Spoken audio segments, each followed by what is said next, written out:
सांगठनिक फेरबदल बहुत बड़े पैमाने पर आपने करा दिया है। चुनाव की तैयारी है, एक आगाज़ हो गया है कांग्रेस की तरफ से भी।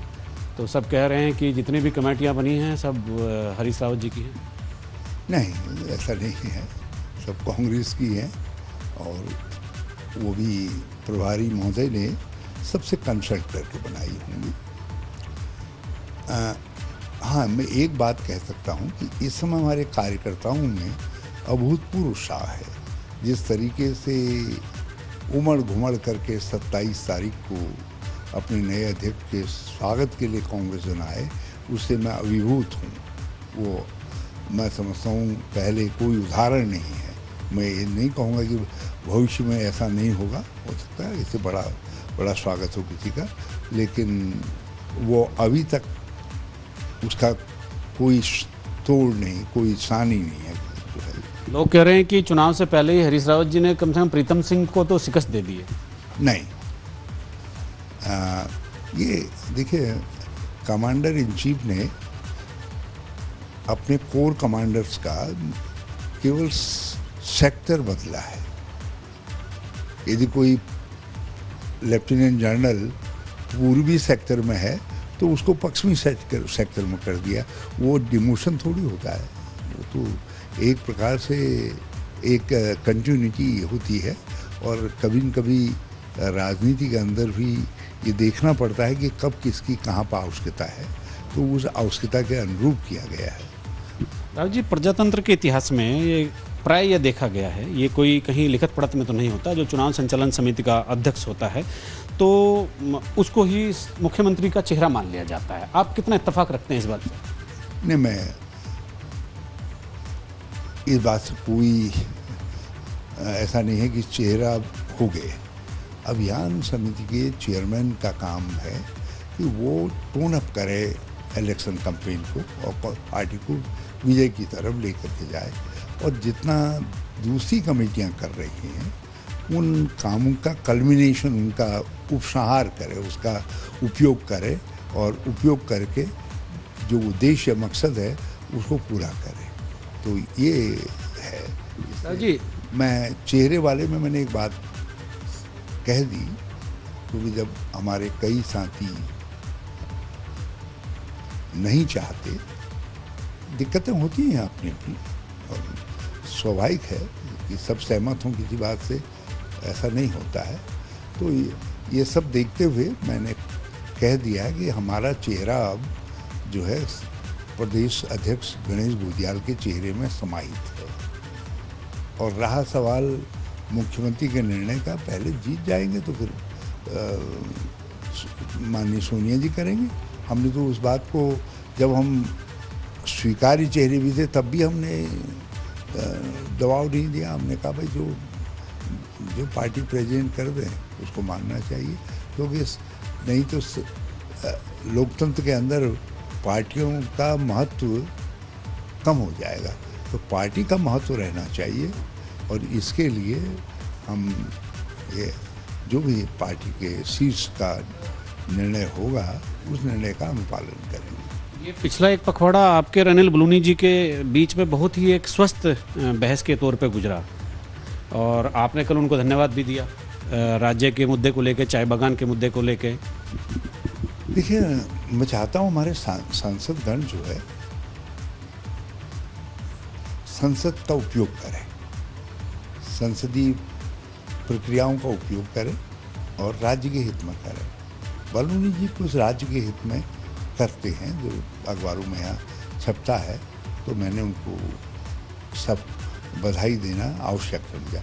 नाव का नाम क्यों बदल देते हैं? वो मेजर ध्यानचंद कर दिया राजीव गांधी खेल रत्न पुरस्कार। हाँ, तो कह रहे हैं ध्यानचंद जी को भारत रत्न दिया जाना चाहिए। उनका जो योगदान है अभूतपूर्व योगदान है, लेकिन राजीव गांधी जी का जो खेल के मामले में योगदान था, जिस तरीके का नेतृत्व तो उन्होंने एशियाड के वक्त में किया, उनकी रुचि के कारण भारत में एशियाड हुआ। दिल्ली के अंदर जो खेल स्टेडियम इत्यादि जितने बने हैं वो सब राजीव जी के समय में बने और उनकी देखरेख के अंदर बने। राजीव जी ने खेल नीति का काम किया।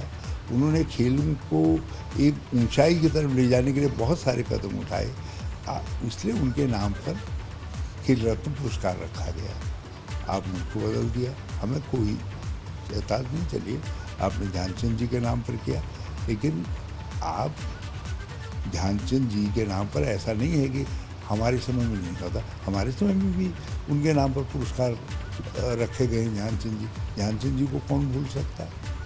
जी एक बार राज्य की बात करते हैं, क्योंकि ऐसा नहीं हो सकता कि आपको आप मूल्यांकन ना करते हो, आपको आइडिया ना हो, आप बहुत पुराने और मंझे हुए राजनीतिक हैं और लोग कहते हैं कि हरीश रावत के बराबर यहाँ सभी खड़े हो जाएं तो भी उनके कद के बराबर नहीं बैठते हैं।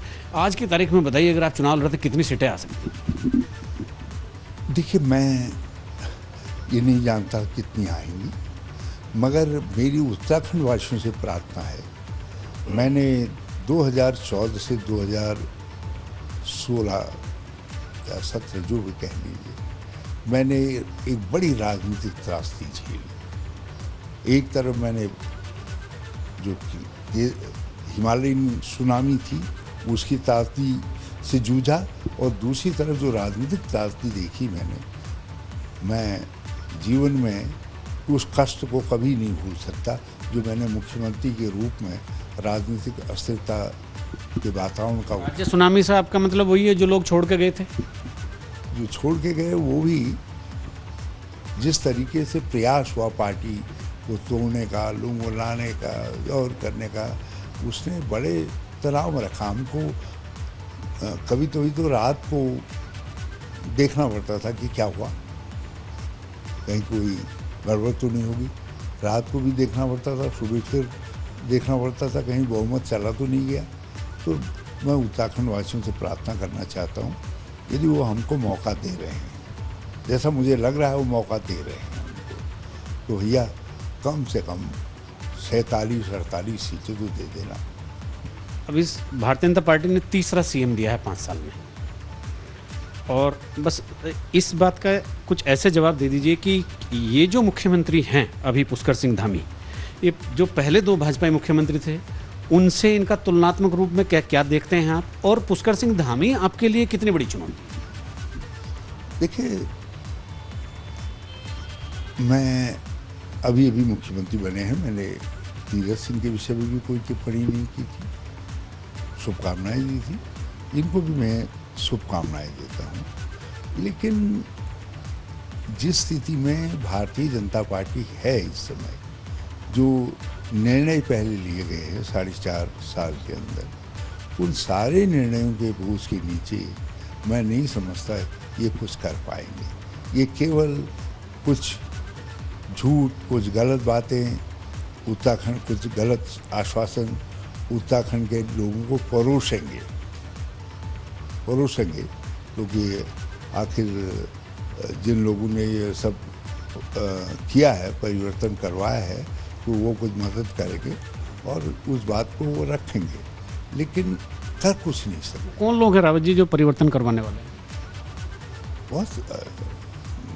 बहुत सारी ताकतें हैं।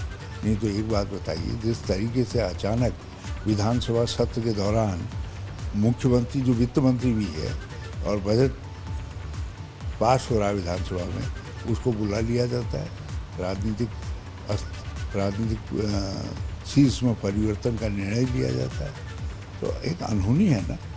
और उसके बाद तीरथ सिंह जी आते हैं, उन बेचारों को तो ये भी मालूम नहीं पड़ा क्यों आ गया मैं और क्यों चला गया, वो तो ये भी नहीं समझ पाए।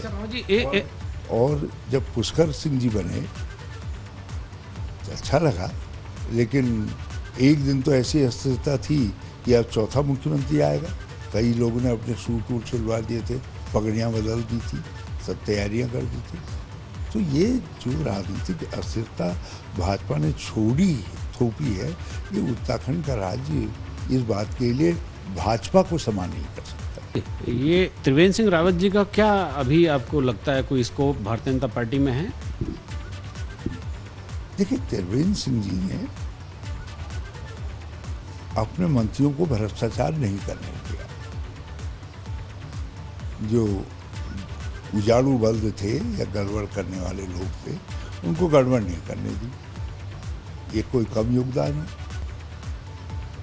और यदि भारतीय जनता पार्टी इस बात के लिए उनको पनिश करती है, तो इससे भारतीय जनता पार्टी को भ्रष्टाचार को संरक्षण देने का आरोप लगेगा। तो हटा के उन्होंने पनिश कर दिया।